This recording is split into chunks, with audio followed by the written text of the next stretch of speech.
You're watching Talent Talks, brought to you by Saba Software, the video series where we give guidance and tips to help your managers be better coaches. Today I'm bringing in Kris Dunn, the CHRO of Kinetics out of Atlanta, Georgia. Kris, how you doing?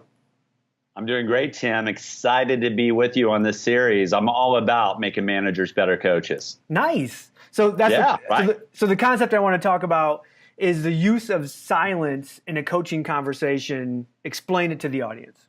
So the use of silence is something most of us don't do naturally as managers, right? So we see something that we've got to talk to a team member about, and we get in there and we just want to start directing them and telling them what we saw, but then we also tell them what we think they should do. Because to be fair, we are subject matter experts, Tim, as managers, right? So we know what we want to do. But the problem is behavioral science shows us that if we simply tell somebody what to do, we have a much lower probability of them actually making a behavioral change than if we make an observation and then we stop talking and allow them or force them even to engage with us. So what I like to do to give the listeners a kind of an example is the coaching tool we use at Kinetics is called the 2-minute coaching tool. And it really trains our managers on the fly coaching. You make your observation of what you saw, you stop talking, and you let the employee respond. Now, anything can come out of their mouths. You just shut up, right?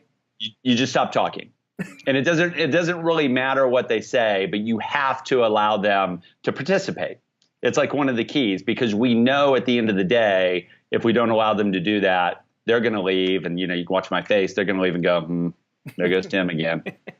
There goes Tim again. They're going to go. But if they get a chance to talk, they actually have a chance to think about it and say, oh, okay, I got to participate. That's interesting. I do think that you almost have to sit your managers down and show them how long that silence is. Because like five seconds of silence seems like an eternity.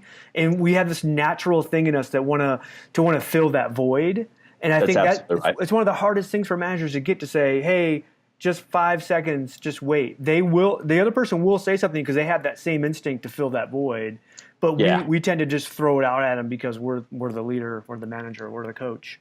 Most of the time when you make a quality observation, we don't have time to get into that today, but when you make a quality observation, you don't lead them. They know what you're talking about. They're going to participate. But there are some hardcore people who won't. So in our training, when we train our managers on this, we actually tell them, we show them what 5 seconds of silence feels like, what 10 feels like, what even 20 feels like, because you don't want to bail the person out. No. And Tim, what I would tell you, just kind of frame this up, I think there's two places you use silence in a very simple coaching conversation. The first one is just what we covered. Make your observation, stop talking, AKA shut up.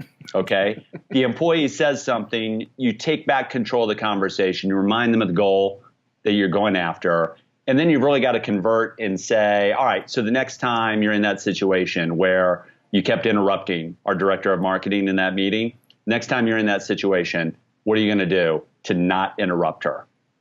Then you shut up again and you make them attempt to come up with the ideas of what they're going to do, because the behavioral science shows that they get to come up with the ideas and participate in the solution, you've got a better chance of them actually getting to where you want them to be from a performance perspective. Now, if they give you just crap, it doesn't mean you can't re-engage and direct them, but you have to give them a chance to respond. So that's a couple of areas in coaching where we really view the use of silence as key.